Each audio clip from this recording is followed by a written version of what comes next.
What up, what up, what up? We're back. The Progression Podcast, man. I'm your host, 007, Fifth Ward Boy. Hey, man, and it's been a great week, a great year, a great month, great week, a great day, great hour, great second. And, man, I'm so glad that God gave me the chance to be here with you today. Like I say, it's the Progression Podcast, man. We speak liberation, education, elevation. I always explain to people I was liberated from the street life, educated in the prison system, and elevated once I gave my life to Jesus Christ, right? 2 Corinthians, I always start with this because when I was locked in a prison cell a long time ago, man, I was 30 miles from Mexico, and man, I was locked in this prison cell, and this was fed to me day and night. Therefore, any man be in Christ, he is a new creature. Old things are passed away, and behold, all things are brand new. Look, therefore, this means, therefore, if any man, this me, you, them, they, whoever, be in Christ, that be in Jesus, here's a new creation. You're a new creation once you got, saved. Old things are passed away. What you used to do, you don't do. And behold, like voila, and behold, all things are brand new. Man, I like that, man. I love that because, hey, man, I gotta tell you, this one that we're about to talk about, I'm not putting nobody down, and I'm only trying to lift up and encourage and tell my brothers what the game is, man. Getting out of prison or just everyday life, you know what I'm saying? Everyday life. Look, what are we doing? Man, what are we doing? Man, I'm seeing so much stuff, so much things on TV and the radio and the internet and coming across my table, even things in my family, even things in my church, things, everyday things, even my stuff at work. I'm seeing stuff. What are we doing? So what are we doing? Man, this stuff is blowing my mind, man. I got to turn this music down because we got to get right into it. Why? Why do people, I'm going to give my first one. Why do people love negativity? Why do people love negativity? Because I'm going to tell you something. In Proverbs 26:11, as a dog returns to his vomit, so a fool repeats his foolishness. I'm going to tell you about me.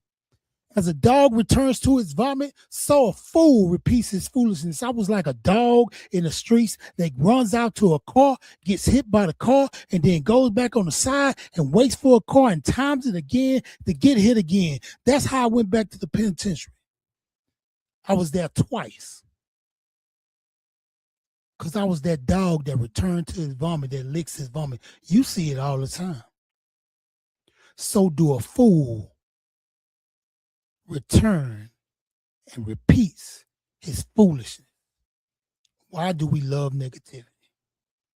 It's like we thrive on it. I had a homeboy one time, right?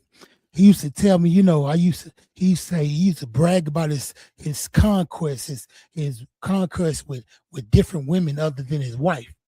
And I used to say, man, you just got caught like 2 years ago. He was like, yeah. I said, you just ain't happy until it's all burned down. And he said, yeah.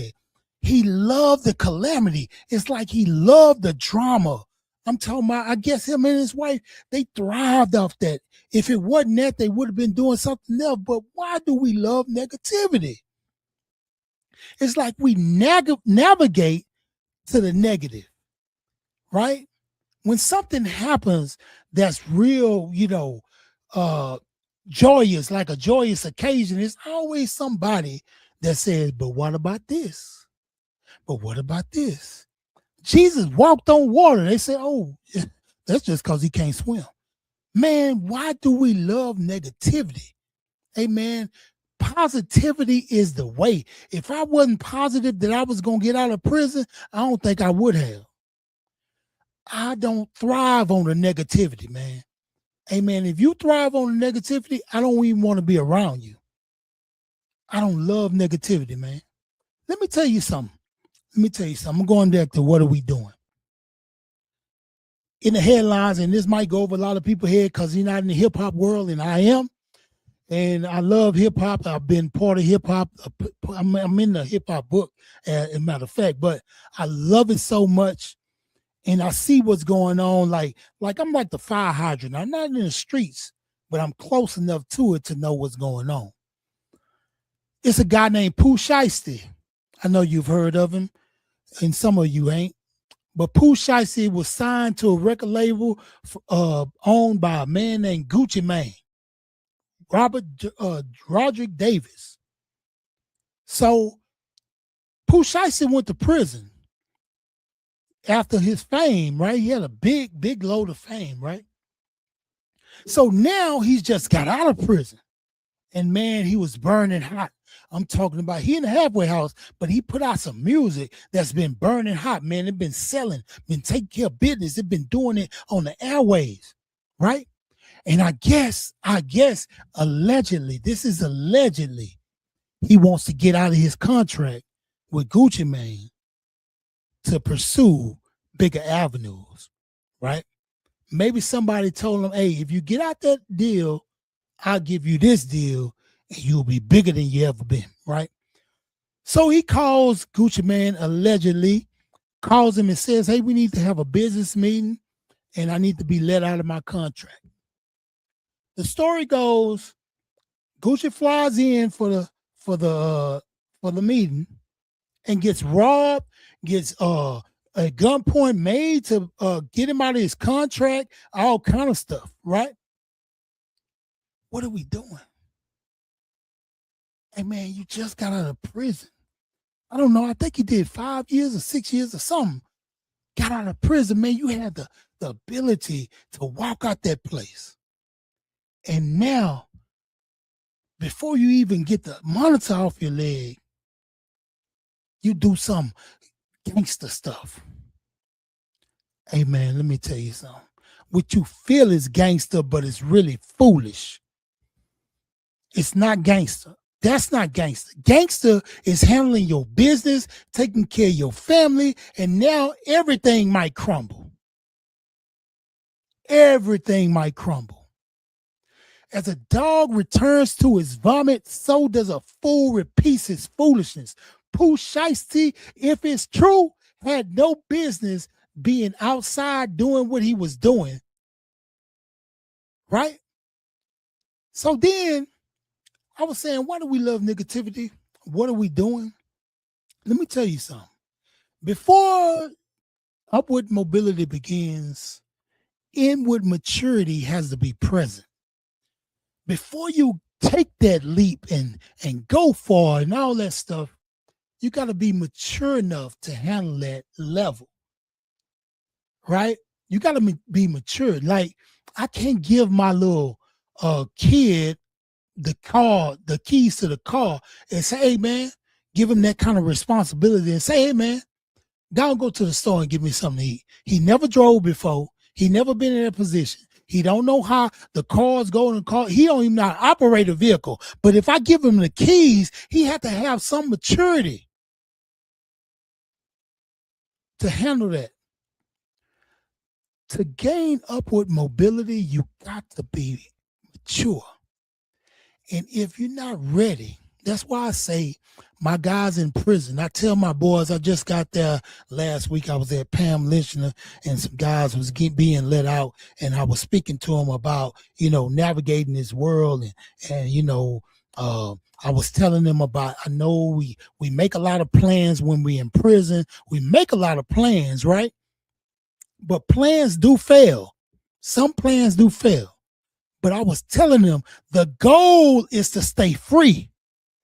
The goal is to stay free. The plan might fail, but change the plan, but don't change the goal. The goal is always to stay free. Right? Now, I'm not being a bobblehead or Jesus Jr. or nothing like that and telling you, hey, man, I'm telling you, only thing you could do, you better do this, read your Bible all day, do this. And look, man, I'm not telling you that. I'm just telling you how it happened for me. I can't give you the scripture and tell you how to do it. You can combat me on that all the time, man. That's wrote by him. That's wrote by the white man. That's wrote. I can only tell you my experience. My experience is when I gave my life to Jesus Christ, everything got better. I was let go out the prison system. I got with some partners that showed me some kind of accountability, that showed me that. And then, man, hey, I've been out here ever since. 20 years ago, man. Almost 19 years ago, it's finna be 20 years. I've been out of prison, right? Let me tell y'all something, man. What I think we do, we think it's a competition. I think we think it's a competition. Man, it's no competition. It's room enough for everyone, for everybody. Man, let me tell you something. Maybe him and that dude didn't get along, right? But I done seen a million rappers and they people that was over them that had the company that didn't get along. Hey man, I'm gonna get my money. I'm gonna get my money. Hey, I'm gonna do my thing. Hey, contractually, I'm obligated, so I'm gonna fulfill it. And when I'm gonna stay in my lane, and when I get out of that contract, I can swerve all over the road if I want to. No competition, man. There's room enough for everybody. But what I wanted to tell you is that I think this just between me and you. I think it's too many people wanting to be a boss. Too many people wanting to be a boss. Let me tell you about this boss theory. I saw my boy Damon Dash. He was on the Breakfast Club, and and he was going off on him like, "You're not a boss. You're not a boss. I'm a boss. See, I do this, I do that." Let me tell you something about a boss. Sometimes the mindsets are not equal, and it's not putting nobody down. But everybody don't have the capacity to be the boss. Everybody don't have the capacity to be the boss. I'm pretty sure Poo Shiesty wanted to be the boss. But he see Gucci Mane is the boss. But he want to be the boss. Everybody's mindsets are not equal. Remember what I was telling you. It's a level of maturity that has to happen if you want upward mobility. He's still robbing, allegedly. He's still taking some, allegedly. He don't have that legislation kind of thing going on with him. Right? Let me tell you about being a boss. If everybody was a boss, say I have 20 KFCs, 30 Burger Kings, and all my people is trying to be the boss, who gonna work? Who gonna be the workers? We need some workers too, man. Who gonna be the workers? Let me tell y'all something. It's nothing wrong. It ain't nothing wrong with a 9 to 5. Don't let Dame Dash fool you. Because right now, he's in a position that he wish he wouldn't have never said. He'd never tell you that, but he wish he wouldn't have said those stupid things that was coming out of his mouth. A lot of the things he was saying, see, I'm leaving this to my kids, all of it's gone. I'm going to tell you like them kids say, this cap, that's cap. Hey, man, somebody got to work. Somebody got to work in the place. Everybody cannot be a boss. The mindsets are not equal. And if you result back to the same way you were before you got out of prison, hey, man, say, man, you in for a treat. You in for a big trouble, man. I'm telling you. I want to go back to that thing, man, because I want to tell you about me. As a dog returns to his vomit, so a fool repeats his foolishness. Let me tell you, me, 007, what are we doing? I was in prison the first time I did. I was in there from 2000 to 2004. When I got out, I just said, you know what? I'm going to just be good. I don't need that Bible. I'm not going to pick that mess up. You know what I'm saying? That's for fakers anyway. You got to be faking to be doing that, right? That's what I thought. Before a year was up, I was back in prison. I was back in prison before a year's up. Found myself an hour, I think 90 miles, 30 miles from Mexico in a cell, in a Python cell, first one, and then in a Sereno cell. Then I couldn't, they wouldn't, it's a whole big story about it. You got to buy the movie if you want to know the story about me in Falfurrias.